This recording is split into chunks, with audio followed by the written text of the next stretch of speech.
Assalamualaikum warahmatullahi wabarakatuh. A'udzu billahi minasy syaithanir rajim. Bismillahirrahmanirrahim. Innal hamdalillah nahmaduhu wa nasta'inu wa nastaghfiruh wa na'udzu billahi min syururi anfusina wa min sayyiati a'malina. Man yahdihillahu fala mudilla lahu wa man yudlilhu fala hadiya lahu. Asyhadu an la ilaha illallah wahdahu la syarika lah wa asyhadu anna Muhammadan abduhu wa rasuluh. Allahumma salli ala Muhammad wa ala ali Muhammad. Allahumma anfa'na bima 'allamtana wa 'allimna ma yanfa'una wa zidna 'ilma. Subhanaka la 'ilma lana illa ma 'allamtana innaka antal alimul hakim. Allahumma amin. Alhamdulillah, syukran lillah, pagi ini kita dapat kembali bersama-sama bagi meneruskan kuliah tadabbur Al-Quran secara tematik, secara bermaudhu, bertajuk, iaitu berdasarkan kepada buku Hidup Mengabdi, Hidup Berbakti. Tuan-tuan, perempuan yang memiliki buku, bolehlah buka di halaman 72. Kita masih lagi mengupas tajuk cabaran hidup. Ya. Jadi cabaran hidup kita sebagai seorang Muslim, kita kena memahami latar bahawa kita berada di bumi ini setelah Allah turunkan Nabi Adam AS, isterinya, kemudian Allah turunkan bersamanya Iblis la'anatullah. Di situ kita kena faham bahawa takdir kita berada di bumi ini adalah untuk meneruskan hidup, meneruskan perjuangan. Maka Allah takdirkan iblis dan sekutu-sekutunya syaitan minal jinna wal ins, dari kalangan manusia dan juga dari kalangan jin-jin, sebagai musuh kepada kita orang-orang yang beriman. Itu takdirnya. Maka takdir itulah menjadikan bahawa hidup kita ini adalah sebuah perjuangan. Bukan hidup yang hambar. Bukan hidup yang selesa begitu saja. Tidak, tuan-tuan perempuan. Ini kena faham. Kerana apa? Ketika kita faham hakikat ini, maka senanglah kita mengorak langkah untuk menghadapi hidup. Iaitulah dipanggil kehidupan pertama pada fasa kedua dalam perjalanan jauh. Ya, saya ulangkan balik bahawa kita berada dalam kehidupan pertama. Fasa kedua perjalanan jauh. Jadi perjalanan jauh kita ni ada 4 fasa. Fasa pertama kematian, kemudian kehidupan pertama. Fasa ketiga adalah kematian kedua.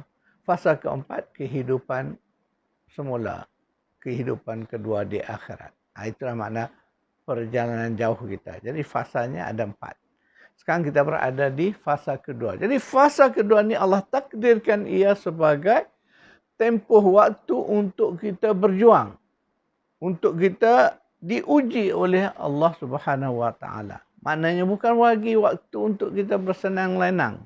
Bukan waktu kita untuk bersantai atau bermain-main berseronok. Tidak, tuan-tuan perempuan.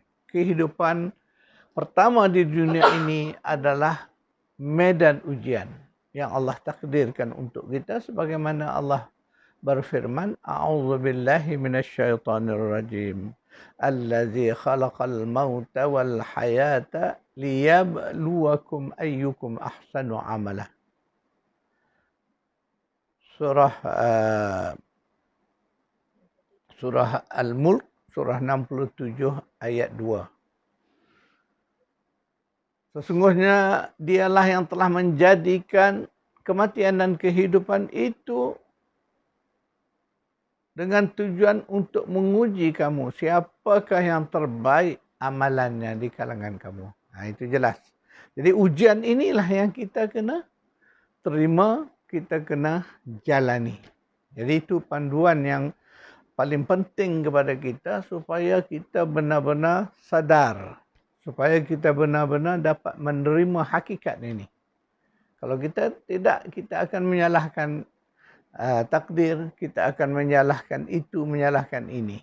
Jadi yang penting kita sebagai orang yang beriman, orang-orang yang Muslim, ingat balik konsep aslama yang saya sebutkan sebelum ini, kita adalah orang yang menyerah diri, tunduk, taat, patuh kepada apa sahaja perintah Allah.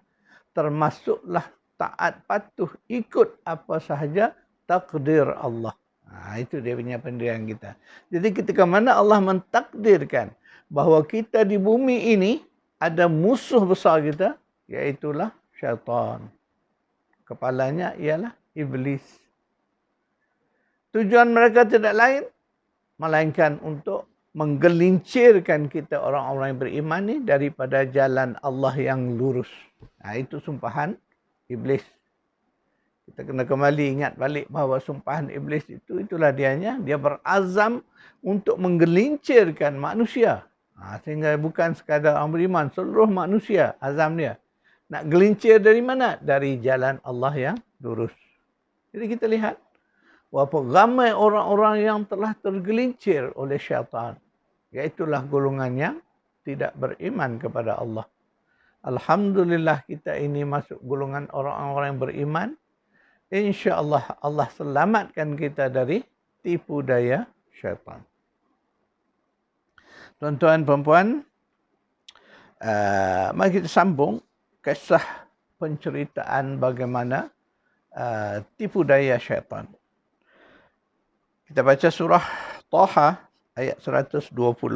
Surah Taha surah 20 ayat 120. A'udzubillahi minasyaitonir rajim. ووسوس إليه الشيطان قال يا آدم هل أدلك على شجرة الخلد وملك لا يبلى. Setelah itu maka syaitan, iblis, membisikkan hasutan kepadanya, kepada Nabi Adam AS dengan berkata, wahai Adam, mahukah aku tunjukkan kepadamu pohon yang menyebabkan hidup kekal selama-lamanya dan kekuasaan yang tidak akan hilang lenyap. Dahsyat tengok tipu daya syaitan tadi. Dia memujuk, sebab itulah pohon yang disebut pohon larangan tu disebut buah khuldi. Sebab khuldi ni dari kalimah yang disebut dalam ayat tadi, bahawa pohon yang kekal. Jadi syaitan membisikkan, memujuk Nabi Adam, nakkah kamu kalau aku nasihatkan, ni ada pokok yang boleh menjadikan kamu kekal. Itulah tipu daya syaitan bermula di dalam syurga ketika mereka, Nabi Adam dan Iblis berada di sana. Akibat tipu daya Iblis, Adam akhirnya telah melanggar larangan Allah. Allah dah mengingatkan, jangan kamu dekati pohon itu. Tetapi itulah kerja syaitan nak menggelincirkan manusia tadi, maka dia memujuk rayu Adam. Pujuk rayu sehingga tergodalah Adam. Maka mereka melanggar larangan Allah. Akan tetapi Allah yang maha pemurah lagi maha penyayang memberi peluang kepada Adam AS untuk bertaubat. Dan Allah mengajar pula kepada Nabi Adam dan membimbingnya bagaimana nak bertaubat. Itulah rahmat Allah, keluasan rahmat Allah tu, Masya Allah. Mari kita baca ayat surah yang sama, ayat 122. Summa jatabahu rabbuhu fataba alaihi wahada. Kemudian Tuhannya memilihnya dengan diberi taufik dan untuk bertaubat. Lalu Allah menerima taubatnya serta diberi petunjuk. Jadi ayat ini mengesahkan bahawa bagaimana, itu yang selalu saya sebut, walaupun syaitan itu dapat menggelincirkan manusia, tapi Allah bagi kita ni peluang. Itulah peluangnya taubat. Kalau tak ada taubat, habis binasalah kita ni. Tapi Allah itulah rahmat Allah yang paling besar itu antaranya ialah Allah bagi kita peluang untuk kembali kepadanya. Ingat baik-baik. Taubah tu kalimah datang dari kalimah tabah. Balik. Kembali. Jadi Allah nak kita buat salah, balik pada dia. Itu makna taubat tadi. Jadi itu di situlah rahmat kasih sayang Allah. Kalau manusia ni, kita ni sempurna, tak buat salah, tak adalah cerita taubat tadi. Jadi itu takdir. Kena faham bahawa itulah takdirnya. Bahawa manusia itu sifatnya akan melakukan kesilapan, melakukan ketelanjuran. Akhirnya dia ada kesempatan untuk bertaubat. Dan Allah sangat suka kepada orang yang taubat kepadanya. Akhirnya Allah menerima taubat Nabi Adam. Maknanya bersih balik salah silap dia yang lalu. Pelanggaran dia pada perintah Allah dah bersih setelah Adam bertaubat. Jadi kita kena faham itu. Maka bersihlah Adam dengan taubat itu. Dan Allah ajar lagi kalimah yang mana kita sendiri pun mengamalkan lafaz taubat Adam dan istrinya. Apa lafaznya? Rabbana zalamna anfusana wa illam taghfir lana wa tarhamna lanakunanna minal khasirin. Wahai Tuhan kami, sesungguhnya kami berdua ini telah melakukan kezaliman kepada diri kami. Maka jika tidak Engkau mengampuni kami, maka pastilah kami ini menjadi orang-orang yang rugi. Menjadi orang-orang yang zalim. Itu dia.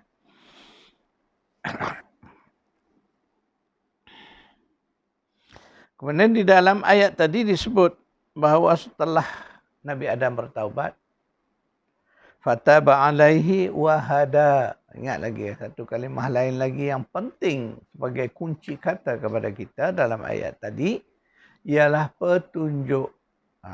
Petunjuk ini kunci kata yang sangat penting kepada kita. Mari kita baca ayat berikutnya. 1, 2, 3 daripada surah Taha yang sama. فَإِمَّا يَأْتِيَنَّكُمْ مِنِّي هُدًى فَمَنْ تَبَعَ هُدَايَ فَلَا يَضِلُّ وَلَا يَشْقَى. Kemudian jika datang kepada kamu petunjuk dariku, maka sesiapa yang mengikut petunjuk itu, niscaya dia tidak akan sesat dan dia pula tidak akan menderita azab sengsara. Ini satu peringatan. Dah bertaubat tu, Allah mengingatkan bahawa akan datang dariku petunjuk hudan.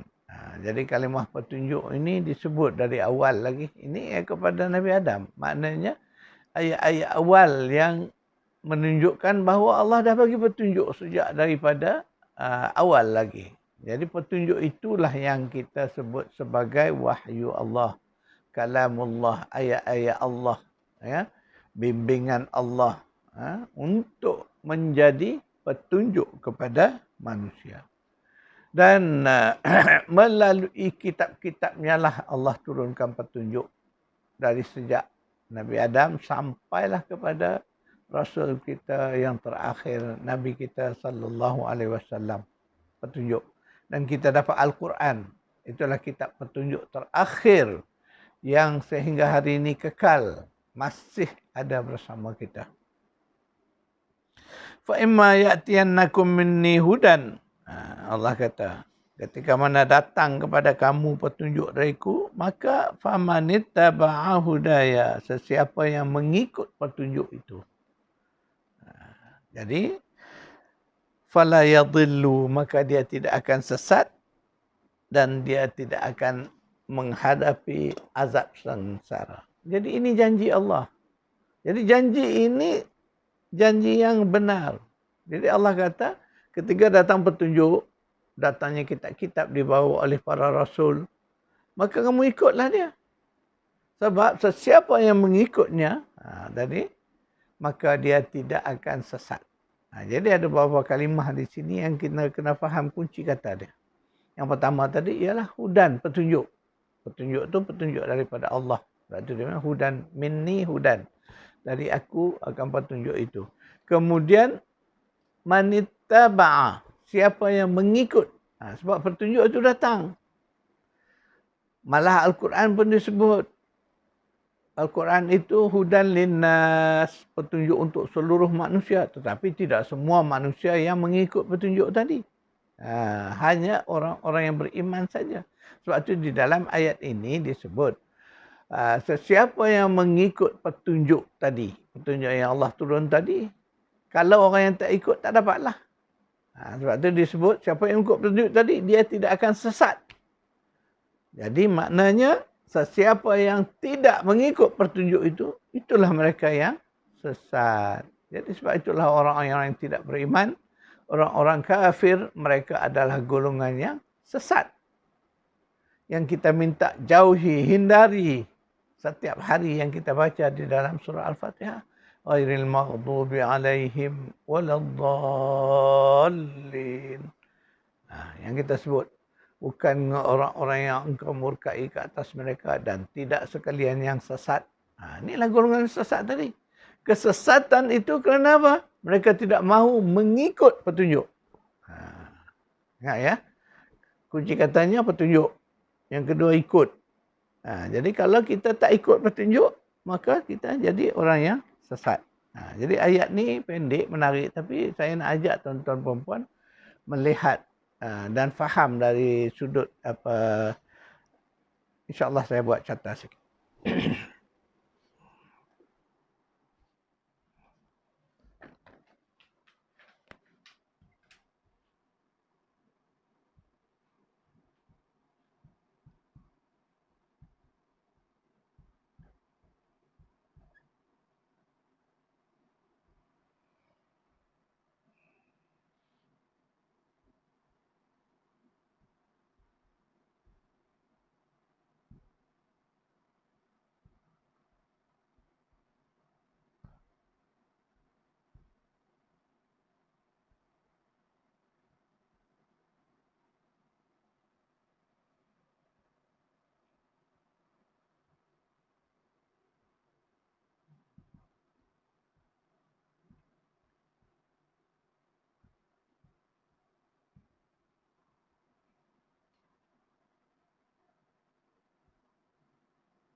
Mari kita melihat jalurnya. Jadi Allah turunkan petunjuk. Allah sebut tadi. Petunjuk itu ketika mana orang mengikutinya, ikut petunjuk, ittiba'. Siapa yang mengikut petunjuk tadi, maka hasilnya, rezaknya ialah selamat, tidak sesat.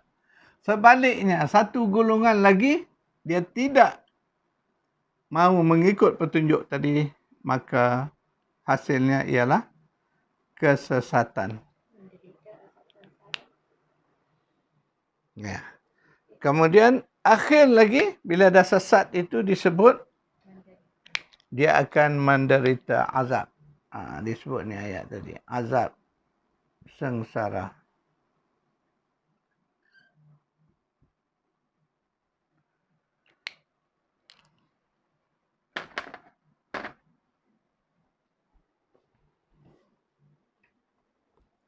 Jadi tuan-tuan perempuan, dengan buat catat begitu kita boleh nampak bagaimana kita nak memahami kunci kata dalam ayat tadi. Allah mengingatkan bahawa dia akan turunkan petunjuk. Dalam ayat-ayat lain juga Allah mengingatkan bahawa dia akan turunkan petunjuk. Itu janji Allah. Dan janji Allah itu telah dibenarkan. Sebab itu buktinya hari ini kita dalam tangan kita ada Al-Quran. Itulah hudan. Itulah hudan petunjuk kepada kita.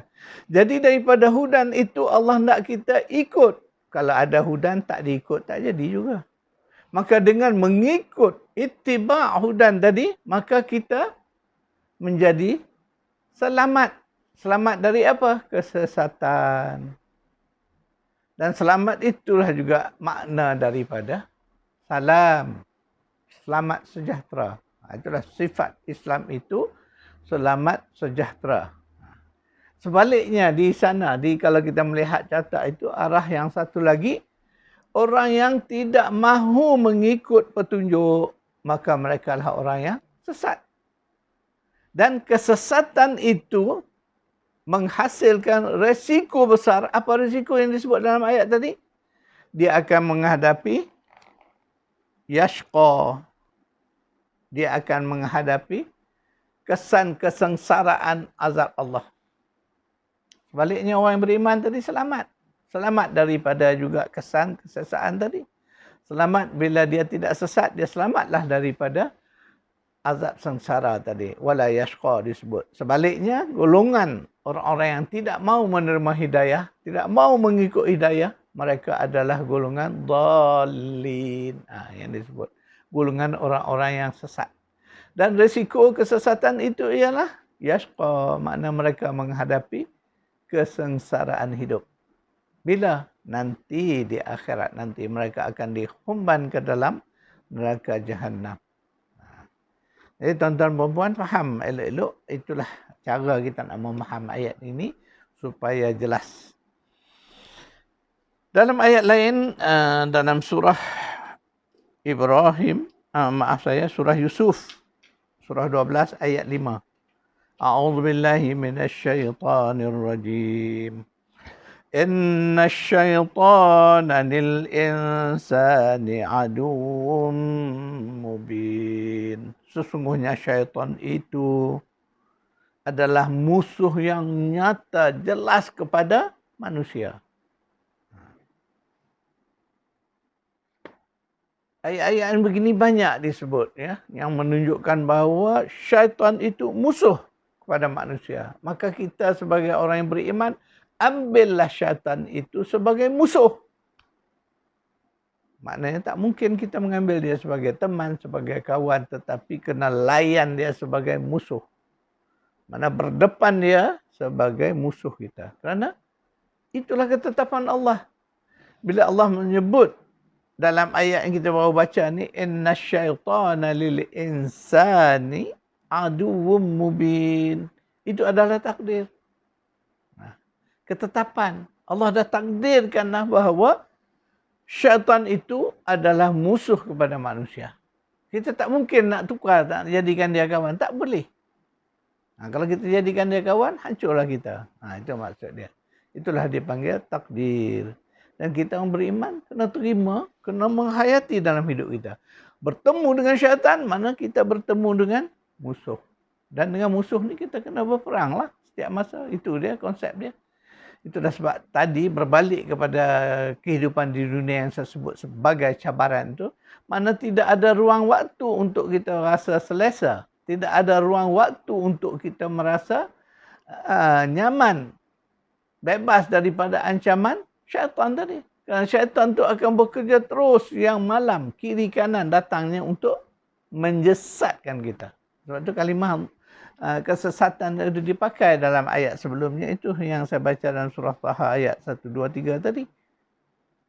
Kerana memang syaitan nak menyesatkan kita. Jadi itulah kita kena sentiasa berawas, berjaga-jaga. Ingat balik ayat 12, 5 ini adalah satu peringatan kepada manusia yang disampaikan melalui pesanan Al-Quran, melalui kisah Nabi Yaqub dan anak-anaknya. Jadi kalau mengikut konteks ayat ini adalah kata-kata Nabi Yaqub mengingatkan anaknya Nabi Yusuf alaihissalam, ya, tentang kejahatan syaitan. Ingat balik kalau kita baca surah Yusuf, kita akan melihat betapa jahatnya syaitan itu.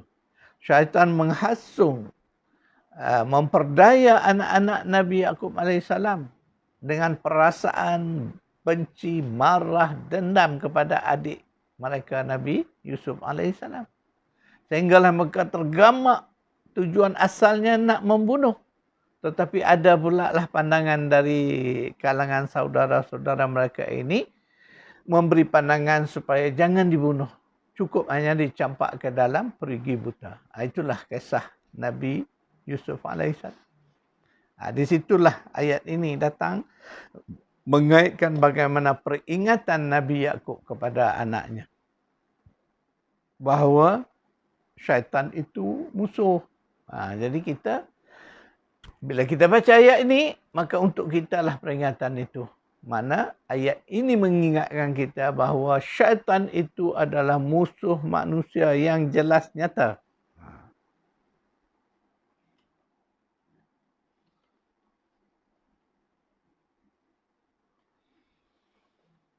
Oleh itu kita sebagai manusia adalah zuriat Nabi Adam yang sentiasa berdepan dengan ancaman iblis dan syaitan. Jadi Allah mengingatkan kita. Mari kita baca surah Al-A'raf ayat 27. A'udzu billahi minasyaitonir rajim. يا بني آدم لا يفتننكم الشيطان كما أخرج أبويكم من الجنة ينزع عنهما لباسهما ليريهما سوآتهما إنه يراكم هو وقبيله من حيث لا ترونهم إنا جعلنا الشياطين أولياء للذين لا يؤمنون. Wahai anak-anak Adam, la yaftinannakum syaitan. Janganlah kamu diperdayakan oleh syaitan. Sebagaimana ia telah mengeluarkan kedua ibu bapa kamu dari jannah. Sambil dia menyebabkan terlucutnya pakaian mereka berdua untuk memperlihatkan kepada mereka aurat mereka. Sesungguhnya syaitan dan kaumnya melihat kamu dengan keadaan yang kamu tidak dapat melihat mereka. Sesungguhnya kami telah menjadikan syaitan itu teman rapat bagi orang-orang yang tidak beriman. Ini satu ayat peringatan daripada Allah, ya, mengingatkan kita anak cucu zuriat Nabi Adam ini supaya berhati-hati dan supaya sentiasa siap siaga menghadapi musuh kita, iaitulah syaitan tadi. Dengan Allah mengingatkan kembali kepada kita kisah bagaimana iblis telah menyesatkan, menggelincirkan kedua ibu bapa kita, iaitulah Adam AS dan isterinya sewaktu di dalam jannah. Jadi kisah itu Allah hendak kita jadikan teladan. Jangan kita berulang kali kita pula menjadi mangsa tipu daya syaitan. Jadi kisah itu adalah peringatan Allah kepada kita. Kita mungkin berfikir, kenapa Allah mencipta iblis dan syaitan, kemudian membiarkan mereka pun hidup di bumi bersama kita. Jadi itulah saya katakan takdir Allah itu kita kena faham bahawa ia ada kaitan dengan kehendak Allah untuk menguji kualiti iman kita, untuk menguji kekuatan diri kita sebagai khalifah Allah di bumi ini. Jadi Allah datangkan syaitan sebagai musuh. Bayangkanlah kalau kita hidup di bumi ini, tidak ada iblis syaitan, bagaimana keadaan? Tak ada cabaran, tuan-tuan perempuan. Kita hidup begitu saja, mendatar. Tetapi dengan adanya syaitan ini, ditakdirkan bahawa kita akan hidup dalam satu medan perjuangan. Kita baca surah 67 ayat 2. Ayat ni saya dah bacakan awal tadi. Itulah dalam surah Al-Mulk tu. Allah menceritakan bahawa Allah menciptakan mati dan hidup kita ini di dunia ini tujuan untuk menilai siapakah yang terbaik amalannya. A'udzubillahi minasyaitonirrajim. Allazi khalaqal mauta wal hayata liyabluwakum ayyukum ahsanu amala wa huwal azizul ghafur.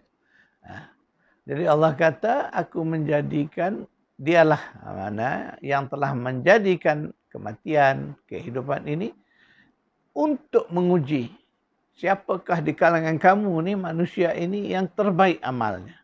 Sedangkan Allah itu maha perkasa lagi maha pengampun.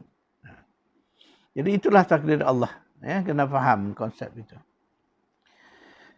Jadi petunjuk Islam itulah yang telah menyelamatkan manusia dalam pertarungan hidup melawan musuhnya syaitan. Jadi Allah itu kan maha adil. Untuk menghadapi musuh ini, Allah bagi kita petunjuk. Jadi petunjuk itulah yang nanti kita jadikan persiapan-persiapan untuk melindungi diri kita dari ancaman musuh tadi. Dan itulah seolah-olahnya persiapan persenjataan kita untuk berperang dengan musuh kita. Jadi di mana? Itulah yang ada di dalam Hudan tadi. Itu sebab saya kata kenapa balik kepada ayat yang kita baca awal tadi. Hudan. Petunjuk Allah itu. Hari ini petunjuk Allah itu itulah Al-Quran. Bahawa itulah sumber-sumber kekuatan untuk kita menghadapi musuh kita syaitan. Ingat balik Allah menyebut bahawa dalam ayat yang sebelum ni kita baca bahawa sesungguhnya syaitan itu adalah makhluk yang mana kita tak dapat melihatnya. Innahu yarakum. Dia dapat melihat kamu, mana melihat kita. Sedangkan kita la tarawnahum. Kita tak dapat melihat mereka itu. Jadi dengan dalam keadaan yang begitulah Allah bimbing kita, Allah ajar kita melalui hidayah petunjuk tadi.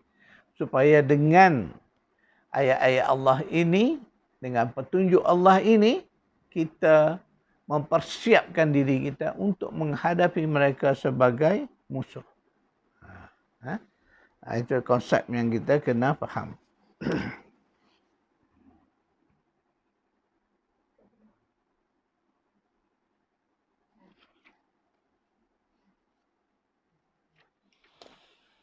Okey, tuan-tuan perempuan, sekadar itu kuliah kita pagi ini. InsyaAllah saya akan buat catatan nota. Hari ini, pagi ini, banyak juga ayat-ayat yang kita telah baca.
Sekadar itu dulu tuan-tuan dan puan, insya-Allah kita bertemu lagi di esok hari. A'udzubillahi minasyaitonirrajim. Bismillahirrahmanirrahim.